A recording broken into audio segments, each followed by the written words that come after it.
आप नहीं जानती माँ, यहाँ उल्टी गंगा बहने लगी है। जब से मेरे ससुर जी रिटायर हुए हैं, मेरी सास और ससुर दोनों किसी फिल्म के लव बर्ड्स की तरह अपने आप को जवान समझने लगे हैं। दिन भर हमारे घर के पास बने गार्डन में झूले पर बैठकर बातें करते रहते हैं। उन्हें अपने पक चुके बालों का भी ख्याल नहीं रहता। अब इस उम्र में उन्हें ऐसा व्यवहार क्या शोभा देता है। अर्पिता अपने ससुराल के समाचार अपनी माँ को बता रही तभी उसकी सास उदास मन से रसोई में जाती है, क्योंकि बहू की वो कड़वी बातें उन्होंने सुन ली थी। उसकी सभी बातों को नजरअंदाज कर सास ने मसाले वाली चाय बनाई। पहले एक कप बहू को उसके कमरे में देकर दूसरा कप अपने पति गोवर्धन जी के लिए लेकर जाती है। बहू ये देखती है और अपना मुंह टेढ़ा कर लेती है। वह अब किसी की भी परवाह किए बिना रोज अपनी मर्जी के मुताबिक नए नए कपड़े पहनकर गार्डन में अपने पति के साथ बैठकर अपना ज्यादातर समय बिताती थी। उन्होंने अपनी पूरी जिंदगी अपने बच्चों के लिए काम करते बिता दी थी, इसीलिए अब बुची कुची जिंदगी वह दोनों एक साथ समय बिताकर जीना चाहते थे।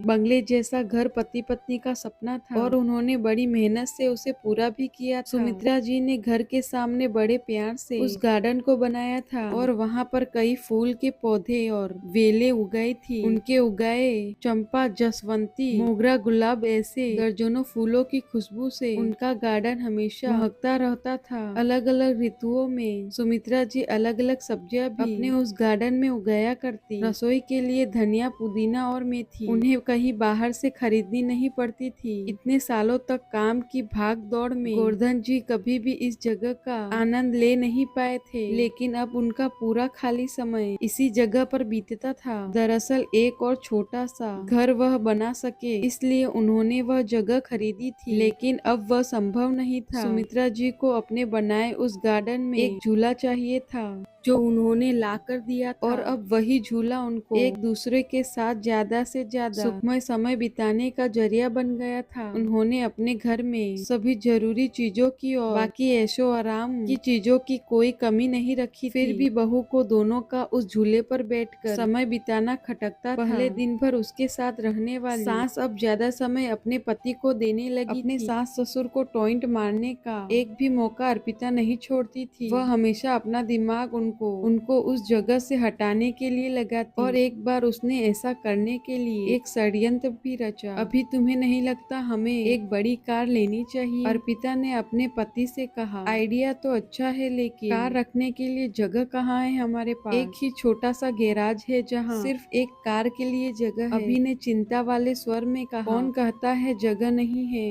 वह गार्डन है ना जहाँ आजकल दो लव बर्ड्स अपना डेरा जमाए बैठते हैं। अर्पिता ने पति की तरफ तिरछी नजर करते हुए कहा। आजकल तुम कुछ ज्यादा नहीं बोलने लगी हो? अभी ने अपनी पत्नी को फटकार लगाते हुए कहा। लेकिन सच तो ये था कि उसने भी इस बारे में अपने पिता से बात करने का मन बना लिया था। अगले दिन अभी पिता के पास गया और उसने बोला, पिताजी मेरा और आपकी बहू का मन है कि एक बड़ी कार ली जाए, पर बेटा हमारे पास पहले से एक गाड़ी है ना, दूसरी गाड़ी लेने के बाद हम उसे रखेंगे कहाँ? गोवर्धन जी ने कहा, पिताजी इसी गार्डन में एक नया गैराज बनाने की सोच रहा हूँ। अर्पिता को इस गार्डन की कोई पड़ी नहीं है और माँ भी भला अब और कितने दिनों तक गार्डन का ख्याल रखेंगी, इसीलिए अच्छा होगा कि सभी पेड़ पौधे को तोड़कर यहाँ गैराज बना लिया जाए। अभी ने अपने विचार बताए। दूर खड़ी सुमित्रा जी यह सुनकर जैसे दिल ही बैठ गया। गोवर्धन जी अपना गुस्सा दबाते हुए बोले, मुझे तुम्हारी माँ से पूछना पड़ेगा, मुझे थोड़ा वक्त दो। क्या पिताजी, इसमें क्या मम्मी से पूछना? आप दोनों तो किसी का विचार करते ही नहीं हैं। दिन भर झूले पर बैठे रहते हैं बिना चार लोगों के बारे में सोचे। अब अर्पिता घर में है,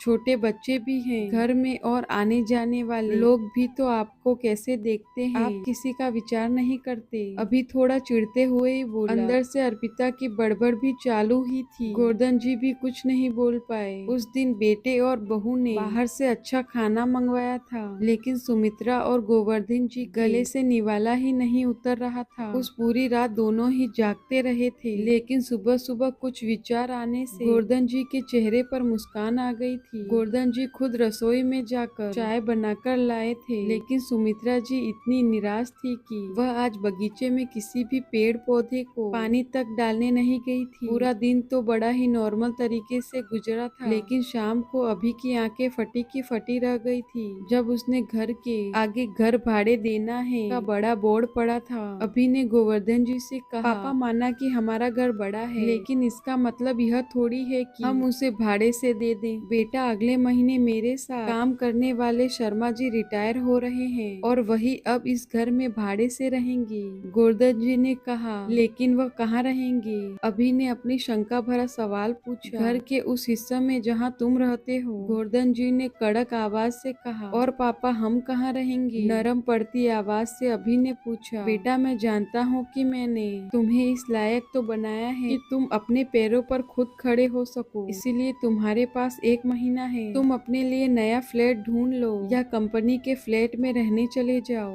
वहाँ तुम्हें तुम्हारी उम्र के लोगों का साथ मिल जाएगा और इस घर में हमें हमारी उम्र के लोगों का साथ मिल जाएगा। तुम भी सुखी और हम भी। गोवर्धन जी ने सब कुछ साफ साफ बताया। पापा, लगता है आप तो नाराज हो गए। कल मैंने जो भी कहा मेरा वह मतलब नहीं था। अभी ने अपने पापा के आगे हाथ जोड़ते हुए कहा, नहीं बेटा, तुम्हारे जनरेशन ने हमें ऐसा सबक दिया है कि कैसे प्रैक्टिकल बनकर रहा जाता है। हम बड़े तुम बच्चों को साथ में देखकर खुश हो सकते हैं, तो तुम्हें हमें साथ में देखने में प्रॉब्लम क्यों होती है? यह घर, यह गार्डन में बड़े हुए यह पेड़ पौधे इस बात के गवाह हैं कि कैसे तुम्हारी माँ ने मेरे लिए और खासकर तुम्हारे लिए जी जान से सेवा की है, अपना समय अपनी जवानी खर्च कर दी है। इसीलिए इन सब पर तुमसे और तुम मुझसे भी ज्यादा तुम्हारी माँ का हक है और इन सब को मैं तुम्हारी माँ से छीन नहीं सकता।